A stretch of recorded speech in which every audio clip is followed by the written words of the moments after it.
What happens when a country music star who's turned his life around from addiction and prison sits across from a talk show host who thinks she knows better than everyone else? What you're about to witness is one of the most explosive confrontations ever captured on daytime television. Jelly Roll, the tattooed giant with a heart of gold, walked into The View expecting a normal interview about his music and his incredible journey from the streets to stardom. Instead, he found himself face to face with Joy Behar, who decided to tear him down piece by piece on live television. This isn't just another celebrity interview gone wrong. This is a masterclass in how one person's arrogance can push someone too far. Before we dive into this incredible story, make sure you subscribe to the channel and drop a comment below with your thoughts, because trust me, you're going to have plenty to say after you see what unfolds. The studio lights were blazing hot that Tuesday morning as Jelly Roll adjusted his black button-down shirt and settled into the iconic View chair. The audience was buzzing with excitement, many of them fans who had followed his remarkable transformation from troubled past to chart-topping success. Whoopi Goldberg had just finished the opening segment, and the energy in the studio felt positive, almost electric. Jelly Roll, whose real name is Jason DeFord, had been looking forward to this interview for weeks. It was a chance to talk about his new album, his advocacy work for criminal justice reform, and maybe inspire some people who were struggling with their own demons. Our next guest has had quite the journey. Whoopi began with her trademark warm smile. From spending time behind bars to topping the country charts, please welcome Jelly Roll. The audience erupted in applause as Jelly Roll waved, his genuine smile lighting up the studio. He had that natural charisma that made people instantly like him, the kind of authenticity that you can't fake. "Thank you so much for having me," Jelly Roll said, his deep voice carrying that distinctive southern drawl that had become so recognizable to his millions of fans.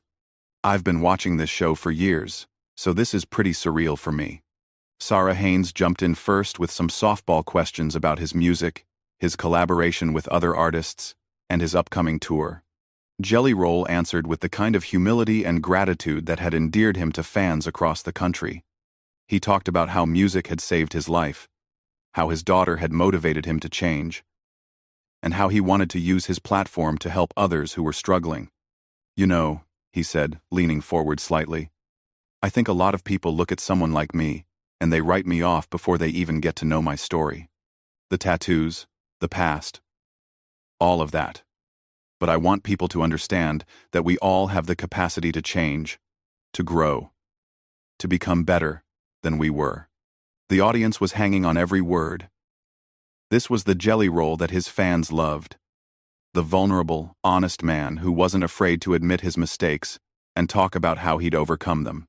Alyssa Farah Griffin asked him about his criminal justice reform work, and his eyes lit up as he described the programs he was supporting to help former inmates reintegrate into society. "I've been where these guys are," he explained, his voice getting more passionate. "I know what it's like to feel like society has given up on you, like you're never going to be anything more than your worst mistake. But that's not true. People can change. They just need someone to believe in them and give them a real chance." It was at that moment that Joy Behar, who had been sitting quietly with a barely concealed smirk on her face, decided to pounce. She had that look in her eyes that regular viewers of The View knew all too well. The look that said she was about to say something controversial just for the sake of stirring up drama. "Well, that's all very nice and inspirational," Joy said, her voice dripping with condescension. "But let's be real here. You spent years breaking the law. You were involved with drugs. You were in and out of prison. Now you're sitting here talking about second chances like you're some kind of expert on rehabilitation." The studio fell silent. You could literally feel the energy shift as Joy's words hung in the air. Jelly Roll's smile faded slightly, but he maintained his composure, clearly trying to take the high road. "I think my experience gives me a unique perspective," he replied calmly. "I'm not claiming to be an expert on anything except my own journey. But if sharing my story can help even one person avoid the mistakes I made, then it's worth it." Joy wasn't done, though. She leaned back in her chair with that self-satisfied expression she wore whenever she thought She was making a particularly clever point. But don't you think it's a little convenient that now that you're famous and making money, suddenly you're this reformed character? I mean, how do we know this isn't just good PR? The camera caught Jelly Roll's jaw tighten slightly. His hands, which had been relaxed in his lap, clenched into fists for just a moment, before he forced himself to relax them. The other hosts looked uncomfortable, clearly not expecting the interview to take this hostile turn. "Joy," he said, and there was a warning note in his voice that anyone who knew him would recognize. "I think you're misunderstanding what this is about. This isn't PR. This is my life. These aren't talking points. These are real experiences that shaped who I am." But Joy was just getting started. She had that predatory gleam in her eyes that meant she smelled blood in the water and was going in for the kill. "I'm just saying, it's easy to talk about redemption and second chances when you're sitting pretty with a record deal and sold-out concerts. What about the people you hurt along the way? What about the communities that were damaged by the drug trade you were part of?" The accusation hung heavy in the air like a dark cloud. Jelly Roll's transformation from composed guest to something much more intense was visible to everyone in the studio.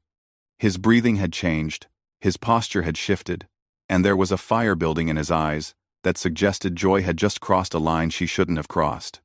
"You want to talk about the people I hurt?"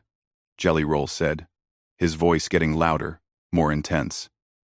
"Let's talk about them. Let's talk about how I've spent every day since I got clean, trying to make amends, trying to do better, trying to use whatever platform I have to help people." Joy, either oblivious to the danger she was walking into, or simply not caring, pressed on with her attack.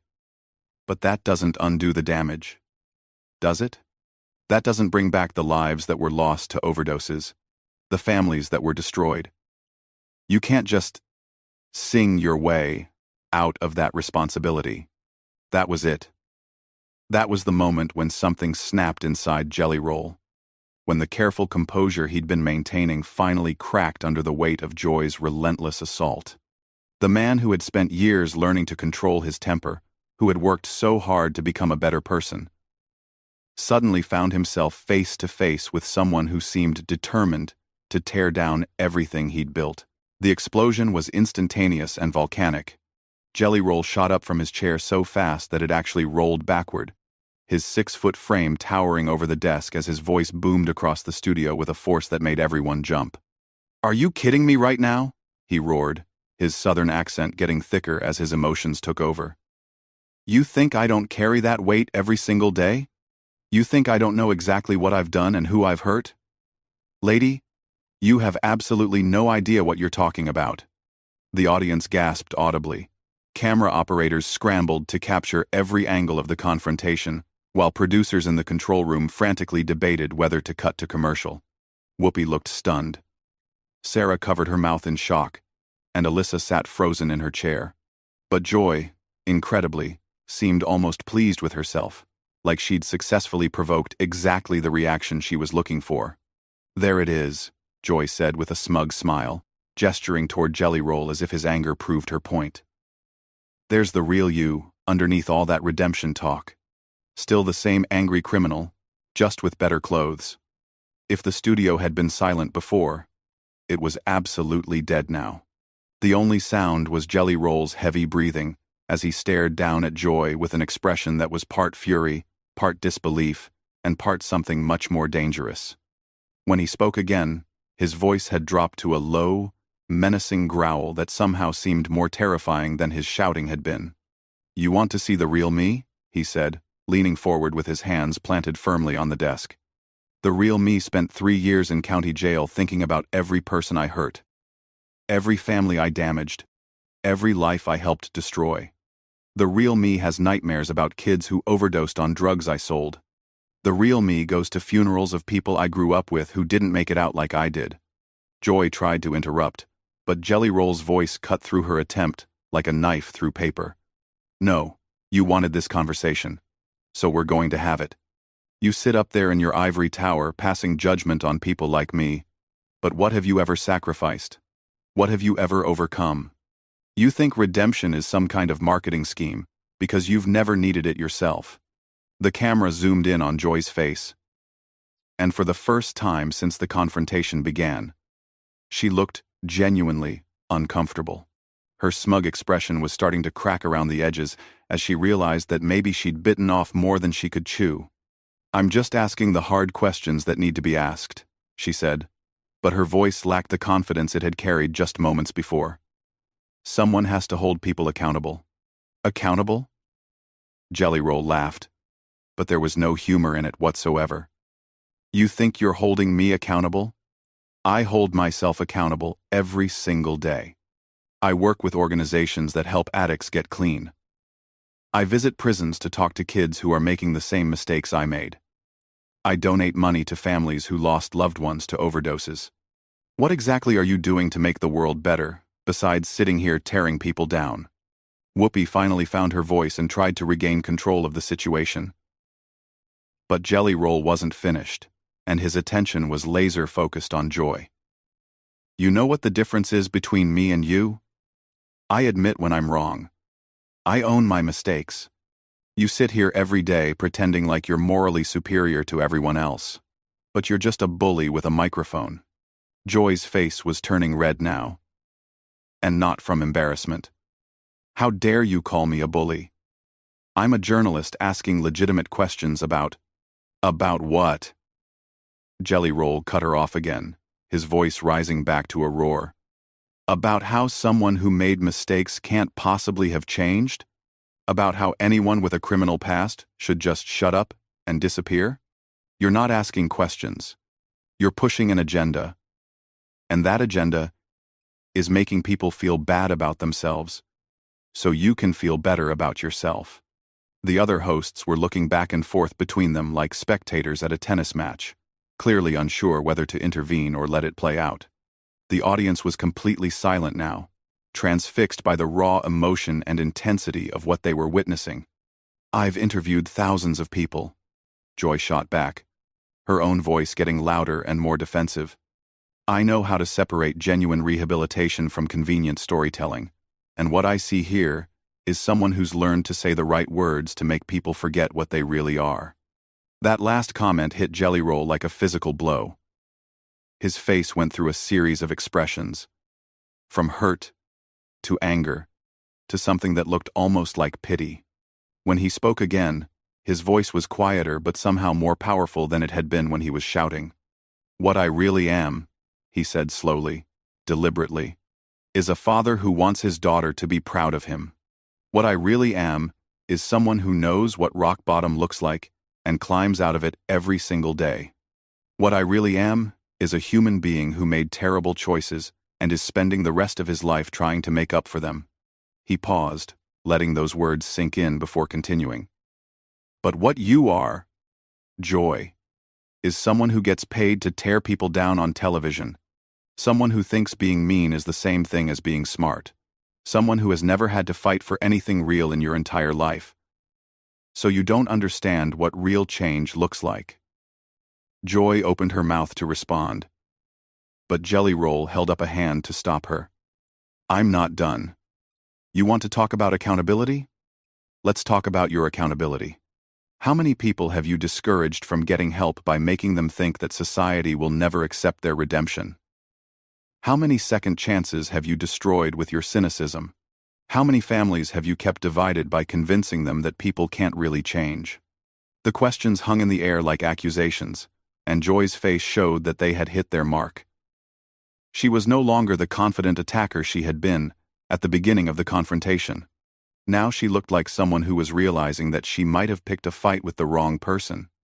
"You think you're so clever," Jelly Roll continued, his voice filled with disappointment more than anger now. "You think you're exposing some kind of fraud, but all you're doing is showing everyone exactly what kind of person you really are. Someone who would rather tear others down than build anything up yourself." Sarah Haynes tried to jump in with a diplomatic comment, but both Joy and Jelly Roll ignored her completely. This had become something much more personal than a television interview. A battle between two completely different philosophies of life.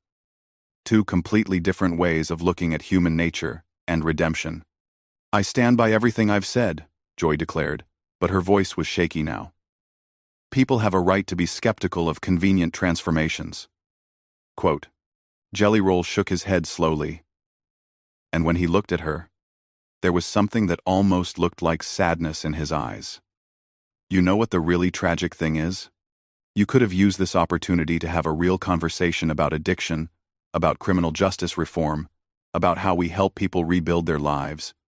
Instead, you chose to be cruel for no reason other than your own entertainment. The weight of that statement seemed to settle over the entire studio like a heavy blanket. For a moment, even Joy appeared to be considering his words, but then her defensive instincts kicked back in, and she straightened up in her chair with renewed defiance. Don't lecture me about entertainment, she snapped.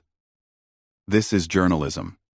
This is asking the tough questions that other people are afraid to ask. If you can't handle scrutiny, maybe you shouldn't be putting yourself in the public eye.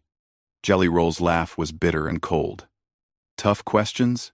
Is that what you call this? Let me ask you some tough questions then. When was the last time you admitted you were wrong about something? When was the last time you showed genuine compassion for someone who made mistakes?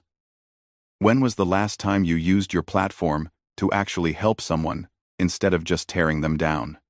Joy's mouth opened and closed without any sound coming out.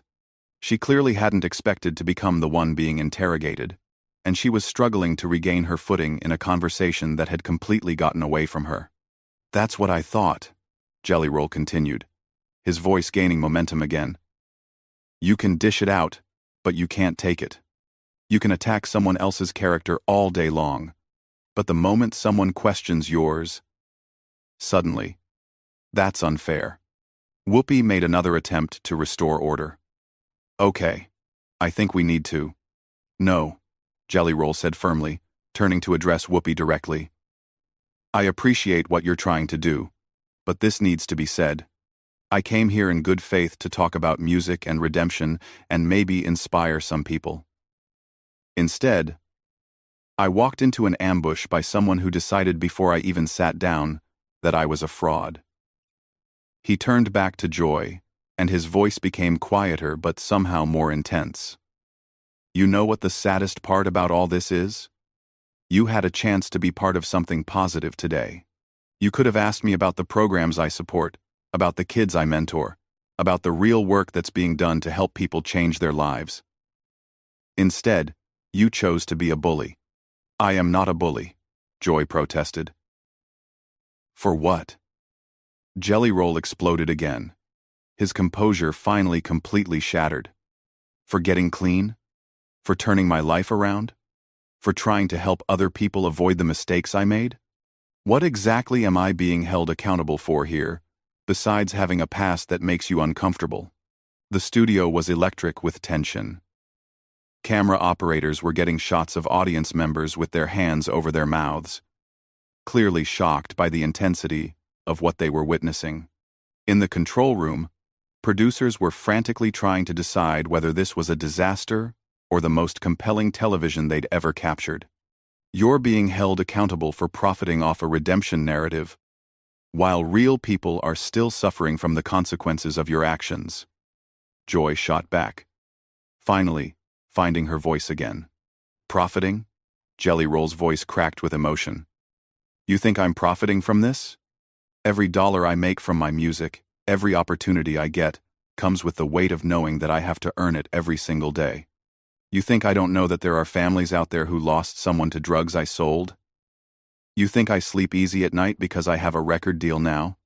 He was leaning over the desk again, his face just inches from Joy's, and when he spoke, his voice was raw with pain. I give away more money than most people make in a year to organizations that help addicts. I spend my free time visiting prisons and talking to kids who remind me of myself at that age. I use every platform I have to tell people that they can change their lives if they're willing to do the work. My platform. My monecation. I won. And on side and two. Joy tried to interrupt, but Jelly Roll's voice overpowered hers completely. But you don't want to hear about any of that, do you? Because it doesn't fit your narrative. You've already decided who I am, and no amount of evidence to the contrary is going to change your mind. Evidence? Joy scoffed, What evidence? Some charitable donations and a few prison visits? That's supposed to erase everything you did? The question hit the studio like a lightning bolt.